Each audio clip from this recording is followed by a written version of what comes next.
Hello guys and welcome back to my channel Sirf IAS. तो आज मैं आपके सामने वही अपना विजन आईएएस का पीटी 365 जो 2022 की मैगजीन है उसे कंटिन्यू करते हुए जो पॉलिटी इन कॉन्स्टिट्यूशन की है उसे यही डिस्कस करेंगे। तो लास्ट में हमने काफ़ी कुछ डिस्कस किया था, आज हम इसका पार्ट 2 लेकर आए हैं। आइए शुरू करने से पहले चैनल को ज़रूर सब्सक्राइब कर लीजिए, बेल आइकन को प्रेस करिए ताकि आपको रेगुलर अपडेट्स मिलती रहें। दोस्तों इसके अंदर हेड टॉपिक तो सेम रहेगा, issues related to the constitution का, और जो उसके अंदर का सब टॉपिक है वो है सबसे पहला बेसिक स्ट्रक्चर। तो आइए दोस्तों डिस्कस करते हैं थोड़ा बेसिक स्ट्रक्चर के बारे में, काफ़ी इंटरेस्टिंग है।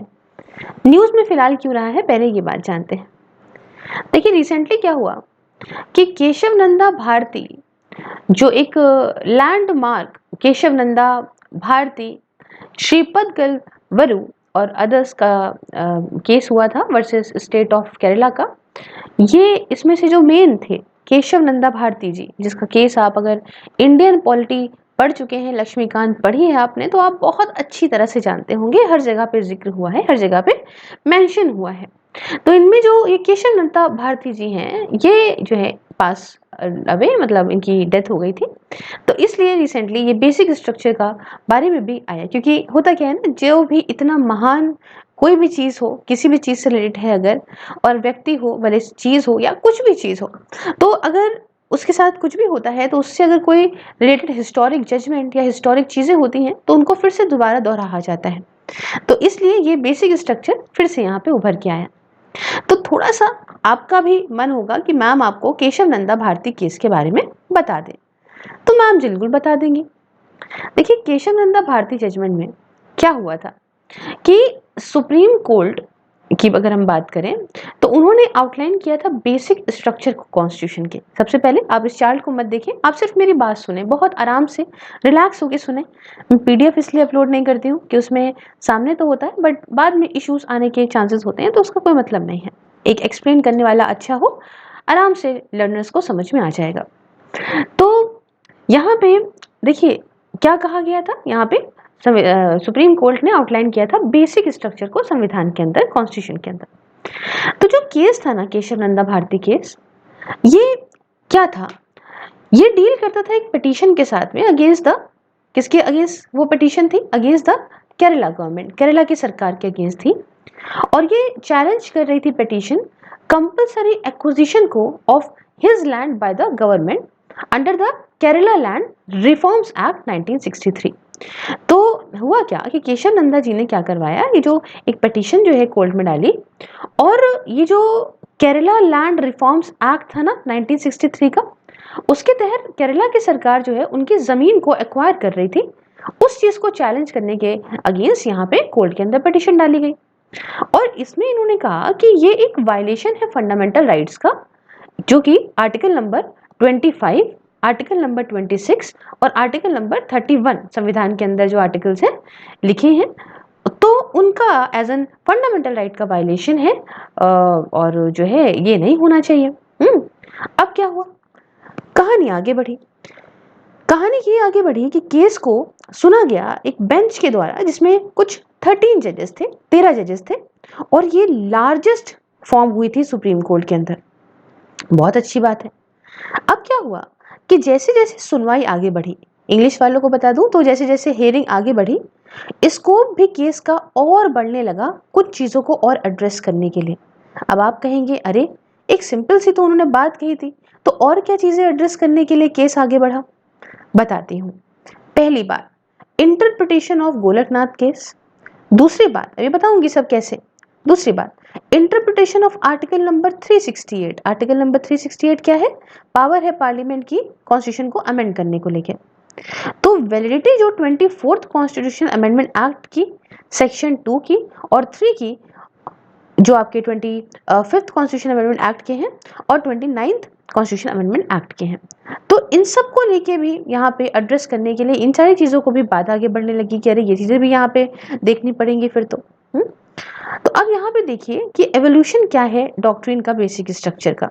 लेकिन उसके पहले यहाँ मैं आपको बताना चाहती हूँ कि केस का आउटकम्स क्या रहे। अब आप कहेंगे ना कि भाई क्या निकल के आया इस केशव नंदा भारती केस में। देखिए पहले आप समझ लीजिए ताकि हम लाइन वाइज चलें। जब हम आउटकम्स जान लेंगे फिर मैं आपको कुछ एलिमेंट्स बताऊंगी बेसिक स्ट्रक्चर के, और कैसे यहाँ पे किस तरह से सिद्धांत निकले हैं बेसिक स्ट्रक्चर के, सब कुछ बताऊंगी।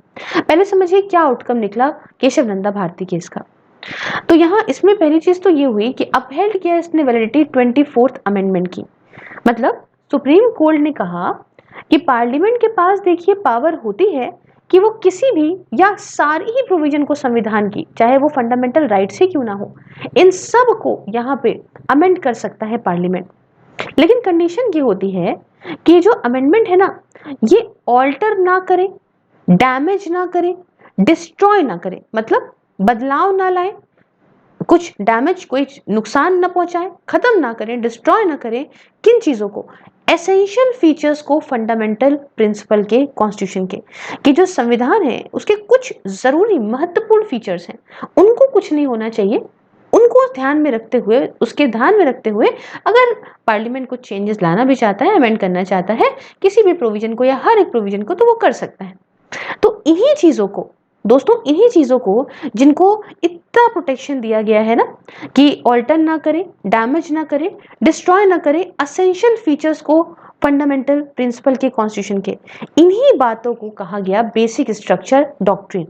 समझे बात कि बेसिक स्ट्रक्चर डॉक्ट्रिन क्या है दोस्तों?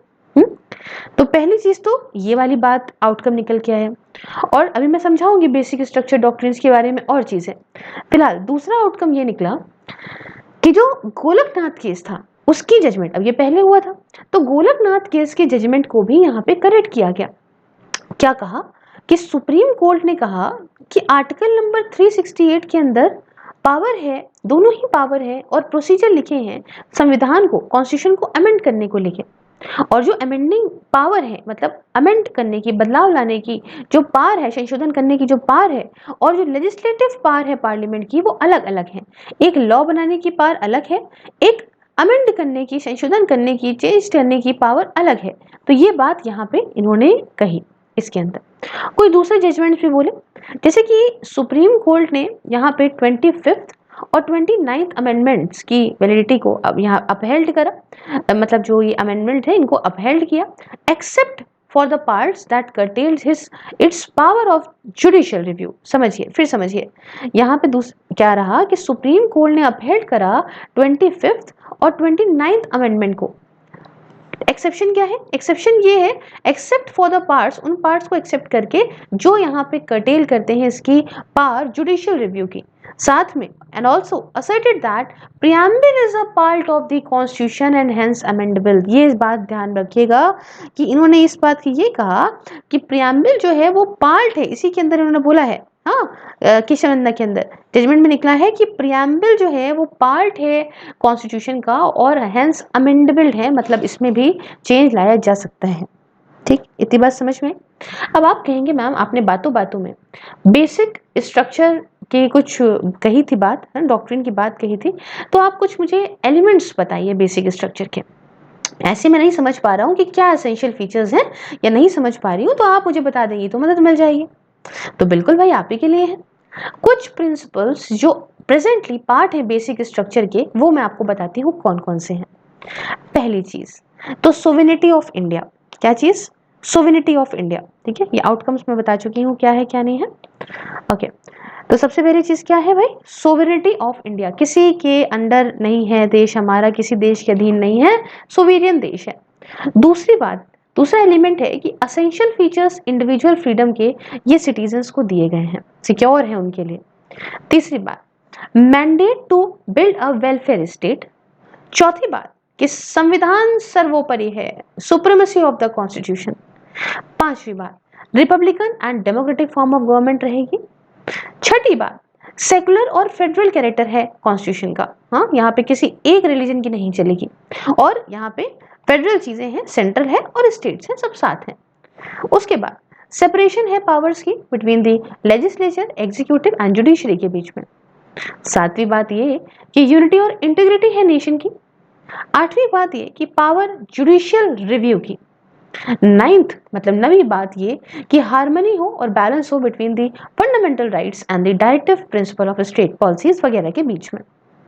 उसके बाद 10th बात ये कि भाई पार्लियामेंट्री सिस्टम होगा। 11वीं बात ये कि रूल ऑफ लॉ होगा। 12वीं बात ये कि प्रिंसिपल ऑफ इक्वालिटी होगा। 13वीं बात ये कि भाई फ्री एंड फेयर इलेक्शंस होंगे। 14th मतलब 14वीं बात ये कि इंडिपेंडेंस ऑफ जुडिशरी रहेगी।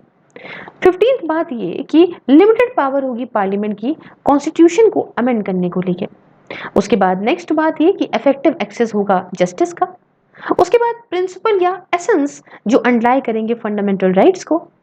फिर उसके बाद पावर सुप्रीम कोर्ट की जो आर्टिकल नंबर 32, 136, 141 और 142 के अंदर आती हैं। और आखिरी की जो एलिमेंट है वो ये है कि पावर्स हाई कोर्ट की अंडर आर्टिकल नंबर 226 एंड 227। अब आप मुझे कमेंट बॉक्स में जरूर बताइएगा कि 226 और 227 आर्टिकल क्या बोलते हैं। तो आई होप इतना आपको समझ में आया। तो अब आप कहेंगे मैम एलिमेंट्स भी आपने समझा दिए, शुक्रिया भाई। अब ये बताइए एवोल्यूशन क्या है डॉक्ट्रिन का बेसिक स्ट्रक्चर के। देखिए इसकी शुरुआत हुई थी, यहां से देखते हैं। Parliament can amend any part including fundamental rights under article 368। तो ये किस में निकला? शंकरी प्रसाद केस 1951 में और सज्जन सिंह केस 1965 में। उसके बाद कहानी यहाँ आगे बढ़ी। 1967 की बात है जब गोलकनाथ केस आया। मैंने कहा था ना कि केशव नंदा के पहले का केस है। तो इसमें दो बातें क्या हुई। पहली कि आर्टिकल 368 जो है वो यहाँ पे कन्फर नहीं करता अमेंडिंग पावर पार्लियामेंट को। और दूसरी बात ये कही कि फंडामेंटल राइट्स जो है वो अमेंड नहीं करे जा सकते पार्लियामेंट के द्वारा। मैंने बताया था ना बाद में कि इस केस को यहाँ पे जो है फिर से इसको इसमें बदलाव लाया गया है इसके डिसीजन में। तो ये देखिए मेन डिसीजन क्या था यहाँ पे पहले देख लीजिए, अब आगे बढ़ेंगे। फिर कहानी आई 1971 में जब 24th CAA का मतलब होता है दोस्तों कॉन्स्टिट्यूशनल अमेंडमेंट एक्ट। जब 24th कॉन्स्टिट्यूशन अमेंडमेंट एक्ट जो कहता था कि जो कॉन्स्टिट्यूशन अमेंडमेंट है, constitution amendment not law under article 13 so parliament can amend, ये बात इन्होंने कही थी। और 25th कॉन्स्टिट्यूशन अमेंडमेंट एक्ट आया था जिसमें यहाँ पे 3 बातें थी। सेक्शन 2 के तहत curtail right to property with due compensation, ठीक। सेक्शन 3 कहता था precedence of DPSPs over FRs, मतलब यहाँ पे जो आपका directive principles of state policies हैं वो जो है यहाँ पे पहले हैं ओवर FRs मतलब फंडामेंटल राइट्स के। और तीसरा took away scope of judicial review for यहाँ पे 39B एंड 39C। तो अब क्या हुआ, ये तो 71 की बात हो गई। 24th और 25th अमेंडमेंट को लेके जैसे मैंने आपको बताया क्या क्या बदलाव आए थे, अभी समझाया मैंने आपको दोनों आर्टिकल में बाद में क्या हुआ। अब 1972 में क्या हुआ था कि 29th कॉन्स्टिट्यूशन अमेंडमेंट एक्ट आया था। इसने दो यहाँ पे लैंड रिफॉर्म लेजिस्लेशन को ऐड किया था 9th शेड्यूल के अंदर कॉन्स्टिट्यूशन के। उसके बाद ये हिस्टोरिक जजमेंट जो केशव नंदा भारती केस आया 1973 का, तब से आज तक क्या चल रहा है, ये लाइन ऑफ थॉट को मेंटेन और स्ट्रेंथ किया गया है इन सब्सिक्वेंट जजमेंट जैसे कि मिनर्वा मिल्स केस में, SR बॉम्बे केस में और IR कोल्हर केस में, जिसके बारे में हम काफी कुछ इंडियन पॉलिटी के अंदर पढ़ चुके हैं। आई होप आपको ये पूरी चीज बहुत अच्छी तरीके से समझ में आई होगी। आउटकम्स मैंने आपको ऑलरेडी समझा दिए हैं। तो बढ़ते हैं नेक्स्ट टॉपिक की तरफ दोस्तों। कुछ भी प्रॉब्लम हो आप मुझे कमेंट बॉक्स में बताना, मैं आपको पर्सनली तक एक्सप्लेन करूंगी, बट आपके लिए क्लियर करना चीजों को सबसे ज्यादा इंपॉर्टेंट है। चलिए भाई अब आते हैं हम नेक्स्ट टॉपिक की तरफ जो है यूनिफॉर्म सिविल कोड। तो आप कहेंगे मैम मुझे पहले बताइए कि ये सुना सुना सा तो लगता है लेकिन ये न्यूज में क्यों रहा। हुआ क्या कि recently ministry of law and justice ने कहा एक PIL को, मतलब यहाँ पे PIL फाइल हुई थी 2019 के अंदर। तो उसके रिस्पांस में ministry of law and justice ने कहा, पहले समझिए कि PIL क्यों फाइल हुई थी, मेन तो हमारे लिए ये जानना है कि जो इम्प्लीमेंटेशन है यूनिफॉर्म सिविल कोड का, ये मैटर है पब्लिक पॉलिसी का एंड कोई भी no direction in this regard can be issued by the court. तो ये तो बात थी कि इसके रिगार्ड को लेके कोई भी कुछ भी रिगार्ड नहीं इशू करी जा सकती है कोर्ट के द्वारा, क्योंकि ये एक मैटर है पब्लिक पॉलिसी का। तो इसी PIL के रिस्पॉन्स में कुछ कहा है ministry of law and justice ने। तो अब मैं आपको समझाना चाहती हूँ सबसे बेसिक से कि एक्चुअली में ये यूनिफॉर्म सिविल कोड क्या होता है। आप में से बहुत सारे इंटेलिजेंट लोगों को पता होगा, लेकिन जो नए हैं उनको बताते हैं। देखिए, यूनिफॉर्म सिविल कोड ये एक लॉ होता है पूरे ही देश के अंदर, जो हर एक रिलीजियस कम्युनिटीज पे लगता है उनके पर्सनल मैटर्स को लेके, जैसे मैरिज हो गया, डिवोर्स हो गया, इनहेरिटेंस हो गया, या फिर अडॉप्शन वगैरह हो गया, किसी भी बात को लेके। देखिए, आर्टिकल नंबर जो 44 है ना हमारे संविधान का, उसमें ये लिखा हुआ है कि स्टेट यहाँ पे एंडेवर करेगी कि सिक्योर करेगी यूनिफॉर्म सिविल कोड को सिटीजन्स के लिए अपनी पूरी टेरिटरी में, इंडिया के अंदर। तो अब मामला आता है कि एक्चुअली में स्टेटस क्या चल रहा है मैडम यूनिफॉर्म सिविल कोड का इंडिया में। देखिए, पहली चीज तो इंडिया के जो लॉ हैं वो फॉलो करते हैं प्रॉपर तरीके से यूनिफॉर्म सिविल कोड को, ज्यादातर सिविल मैटर्स में, जैसे कि इंडियन कॉन्ट्रैक्ट एक्ट में जो कि 1872 का है, सिविल प्रोसीजर कोड में, ट्रांसफर ऑफ प्रॉपर्टी एक्ट 1882 में, पार्टनरशिप एक्ट 1932 में, एविडेंस एक्ट 1872 और काफी सारे ऐसे ही एक्ट में फॉलो करते हैं। दूसरा, अभी क्या पोजीशन है कि स्टेट्स ने बहुत सारे हंड्रेड्स ऑफ अमेंडमेंट करे हैं, इसलिए यहाँ पे कुछ मैटर्स में यहाँ पे आपको अलग अलग देखने को मिलेगा, सेकुलर लॉज के अंदर थोड़े बहुत चेंजेस देखने को मिलेंगे। तीसरा ये माहौल चल रहा है कि रिसेंटली बहुत सारी स्टेट्स ने रिफ्यूज कर दिया कि वो गवर्न नहीं होना चाहती by the uniform motor vehicle act 2019 के तहत। और लास्ट बात ये है कि गोवा ये एक लौती इंडियन स्टेट है जहां पे यूनिफॉर्म सिविल कोड ये फॉर्म है कॉमन फैमिली लॉ का। ठीक है, तो इतना अभी समझे क्या चल रहा है, स्टेटस क्या है यूनिफॉर्म सिविल कोड का इंडिया के अंदर। तो अब आपके लिए जानना जरूरी है कि मैडम मुझे बताइए कि बैकग्राउंड क्या है इस यूनिफॉर्म सिविल कोड का। बिल्कुल बताऊंगी। पहली चीज कि प्री इंडिपेंडेंस मतलब जब कॉलोनियल एरा चल रहा था, तो की बात है कि lex loci report of October 1840, उसमें क्या था, इस रिपोर्ट का मेन स्ट्रेस ये था इंपॉर्टेंस और नेसेसिटी दिखाना यूनिफॉर्मिटी की in the codification of Indian law, चाहे वो क्राइम्स रिलेटेड हो, एविडेंस या कॉन्ट्रैक्ट्स रिलेटेड हो।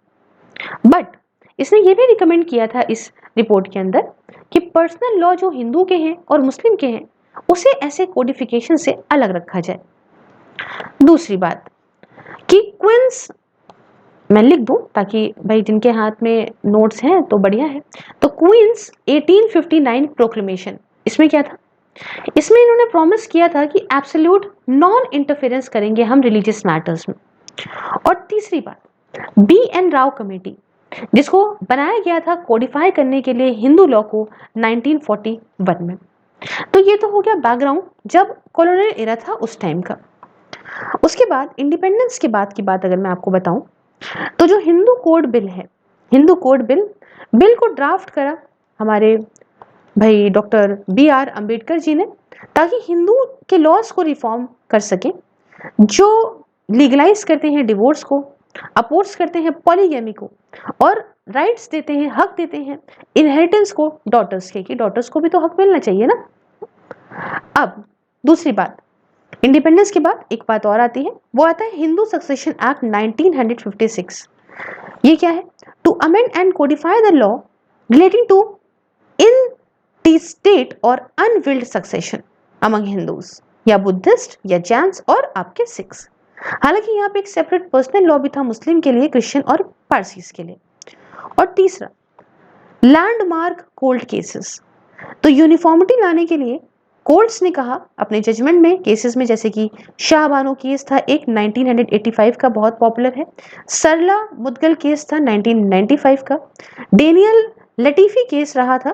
इन सारे केसेस में ये कहा गया कोर्ट के द्वारा कि सरकार जो है वो यहाँ पे यूनिफॉर्म सिविल कोड की तरफ बढ़े। तो ये हमने बैकग्राउंड बहुत अच्छे से समझा। इसी के साथ इस लेक्चर को भी यहीं रोकते हैं, मिलेंगे आपसे नेक्स्ट लेक्चर में। अगर इस लेक्चर की सिंपल PDF चाहिए हो तो आप मेरे टेलीग्राम को ज्वाइन करिए, आप मुझे ज्वाइन करके मुझे सपोर्ट भी कर सकते हैं। इसके साथ साथ आप इन लेक्चर्स का फ़ायदा फेसबुक पे भी उठा सकते हैं बाय द नेम ऑफ सिर्फ आईएएस, और इंस्टाग्राम पे मुझे फॉलो कर सकते हैं, वहाँ आपको रेगुलर अपडेट्स मिलती रहेंगी, टेलीग्राम फॉर पीडीएफ और Twitter for the latest news. All the link are in description box. Do follow me everywhere and मुझे कमेंट बॉक्स में बताइए कि आपको कैसा लगा। Thank you so much. मिलते हैं किसी नेक्स्ट वीडियो में। जय हिंद, जय भारत।